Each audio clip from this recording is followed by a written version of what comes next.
when I say matching your gauge, you're not trying to crochet looser or crochet tighter. Your gauge is fine the way it is. All you're going to do is up your hook size or down your hook size to match that gauge.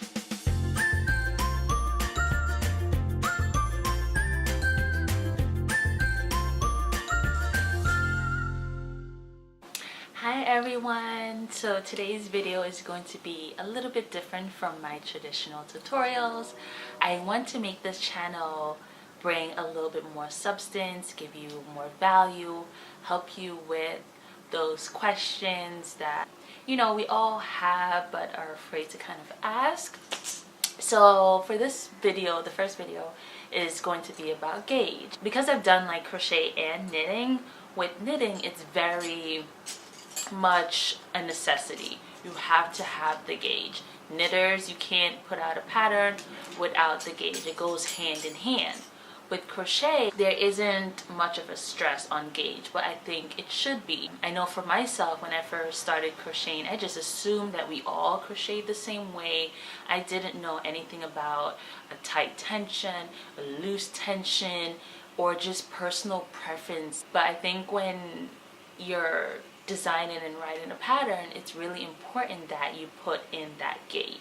I first found out about gauge after about my third pattern. That was like a year or two ago, and it's just been life-changing since. So I put out a call for pattern testing, and someone that's now a friend of mine, her name is Alex.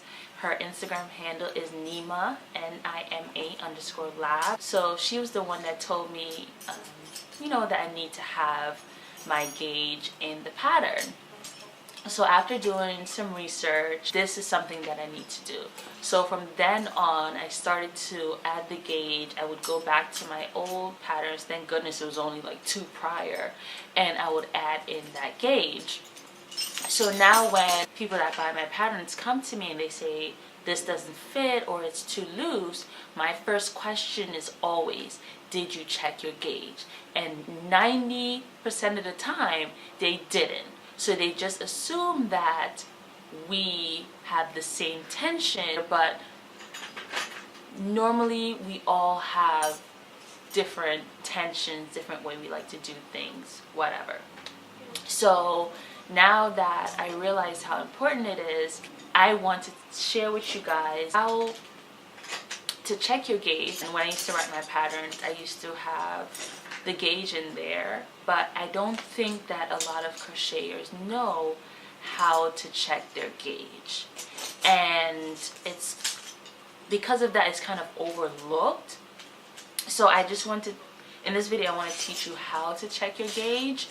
In my new patterns, I give you the gauge, but I could only include so much. So now I want to kind of do it on camera for you, and also tell you how to use your gauge to get the amount of stitches for, a certain length, or if you're designing a top and you need it to be 50 centimeters or 30 centimeters, whatever it may be, how to use that gauge to then get the amount of stitches. So if this is something that is of interest to you, then keep watching. Okay, so to start, we're going to do our normal slip knot, and then we're going to go ahead and chain. I usually try to chain an amount that gives me about 4 inches, and I'll tell you why in a second.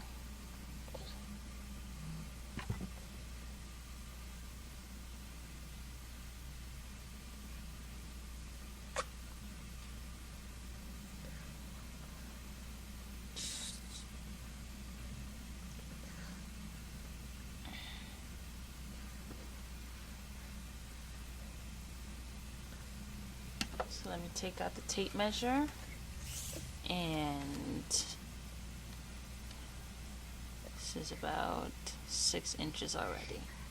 Okay, so now we could, let's make this a gauge that is for a pattern with mostly double crochet. So when you're writing your pattern, you'll put the gauge and you'll say in and then whatever stitch, and that stitch is what is mostly used in that pattern.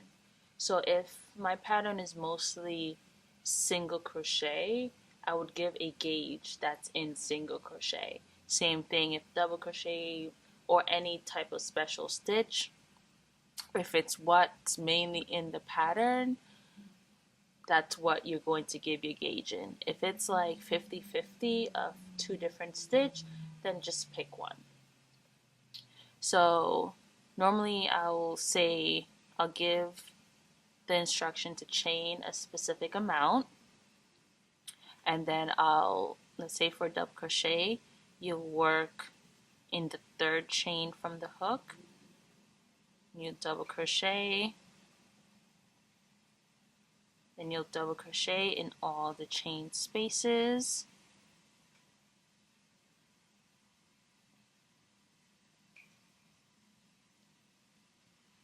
And after that, you would turn chain 3 or whatever the instructions give you, or whatever you normally do. It's fine when you're doing like a gauge swatch. If they don't give you specific instructions for how to check the gauge, just make sure that whatever you're checking, like, don't make it so small that you have to count the first stitch or the last stitch, because people normally do different things in the first and the last stitch. So make it wide enough where you're just mostly counting that middle section, and make it tall enough so that you're not having to count that first row or that last row. I like to check my gauge right in the middle of my work, because that's where my hands usually get comfortable and relaxed, and that is the best way for me to check my gauge, basically. So I'm going to continue doing this. Like I said, I usually make my starting chain between 4 to 6 inches, and then for the height, for the amount of rows that I do, I usually make it the same, around 4 to 6 inches. So I normally just crochet a square using whatever stitch that I'm given. Okay, so after I finish making my swatch, what I would normally do is take my tape measure, and I would measure the amount of stitches in a 3-inch area. Okay, so I'll measure the amount of stitches in a 3-inch area. So 1, 2, 3, 4, 5, 6, 7. So I'll write that down. So first I'll put that I'm using Bernat Chunky, and then I'll put the hook size that I'm using. So I'll say Bernat Chunky with 6.5 millimeter, and then I will say gauge equals 3-inch. So let's do semicolon for this. 3-inch equals, I forgot how many stitches those were. 1, 2, 3, 4, 5, 6, 7. That's 7 stitches. And what I would normally do is just go around and see if it's about the same amount everywhere. 1, 2, 3, 4. Like, just get different spaces. And then the next one that I will do is the amount of rows in 3 inches. So 1, 2, 3, 4, 5 rows.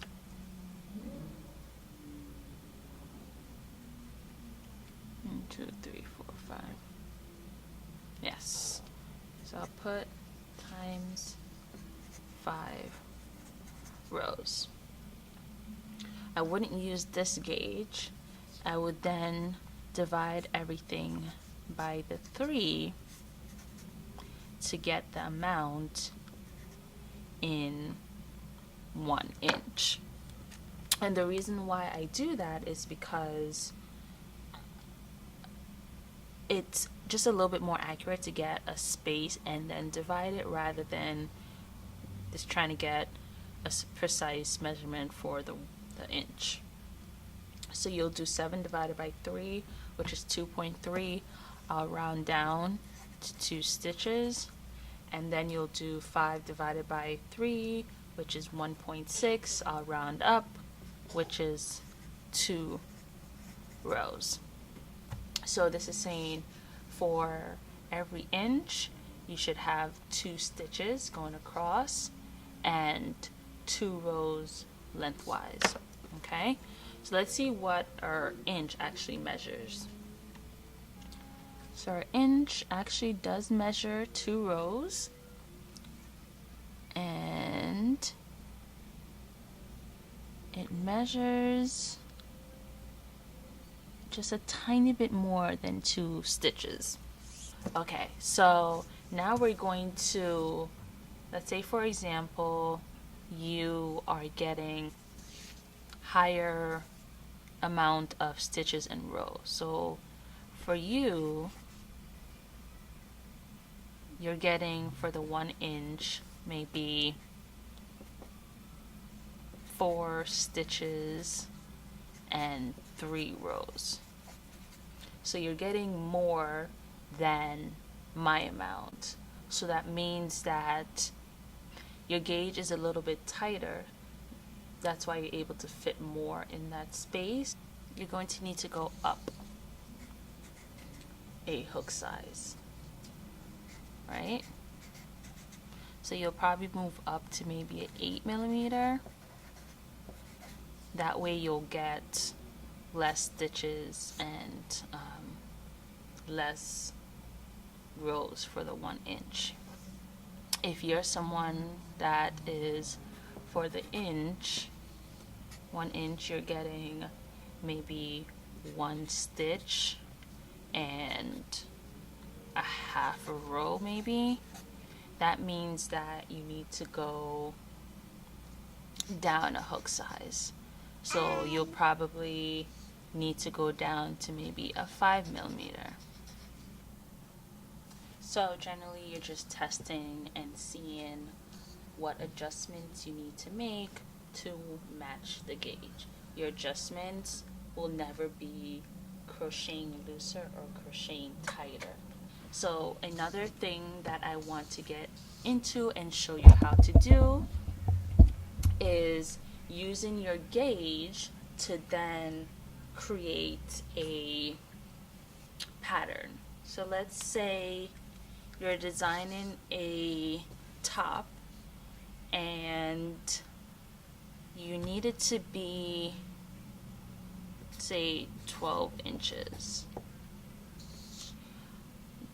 The way that you use your gauge, right? So you need it to be 12 inches wide. And then you also need it to be, let's say, 10 inches long. So the width portion of it is the amount of stitches. So you need to find out the amount of stitches, and the length portion of it is the amount of rows. Okay, so what you're going to do is your basic proportion, and you will do that by working with one at a time. So your proportion for stitches, so remember your gauge here, so your proportion for stitches is 1 inch equals 2 stitches. So you write it like this: 1 inch over 2 stitches. And now you need to find 12 inches. How many stitches for 12 inches? So you'll put the 12 here, and you'll do 12 times 2, which is 24, divide by 1. So that's 24 stitches, right? And this is not like the set and done number. Sometimes you need to make sure that it matches with your stitch pattern. Maybe your stitch pattern is 4 plus 1 or whatever it may be. But this helps you to say, okay, it needs to be around this number somewhere. Same thing for the number of rows, right? So for the proportion for the rows, 1 inch equals 2 rows. So you'll have again here where it's 1 inch over 2 rows. And now you need to find out how many rows for 10 inch. So 10 times 2 is 20, divided by 1 is 20 rows. And I love doing this, especially when I want to add a design for a certain number of rows or anything decorative, or if I'm trying to place something in the center, I could take off half, work my way to this, you know what I mean? So this is very useful for when you're trying to construct a pattern, and that's just the basis. Like I said, you'll still need to add or subtract some if you have a certain stitch pattern or if you wanted to have a different fit. So normally when I measure myself or anyone, I will measure it exact, but then I'll add maybe an inch or two of ease. Inch or two of ease just means being able to move and it's not skin tight. So it's really up to you as the designer what you prefer. I also like to do the amount of stitches that the math says, test it on myself, like do a row, test it around me and see how it fits. That way I know that, okay, the calculation will be right for the other rows. Okay guys, so that's pretty much it. Okay, one last thing I do want to mention is that when you're working in the round, it is best if you also do your gauge in the round. I don't know for everyone else, but for me it does make a huge difference. So just take that into consideration. So if you did find this video helpful in any way, please hit that like button. Don't forget to subscribe. If you have any questions, leave a comment down below and I will get back to you. Thank you guys so much for watching. Bye. Say, look at the camera. Say bye. Bye.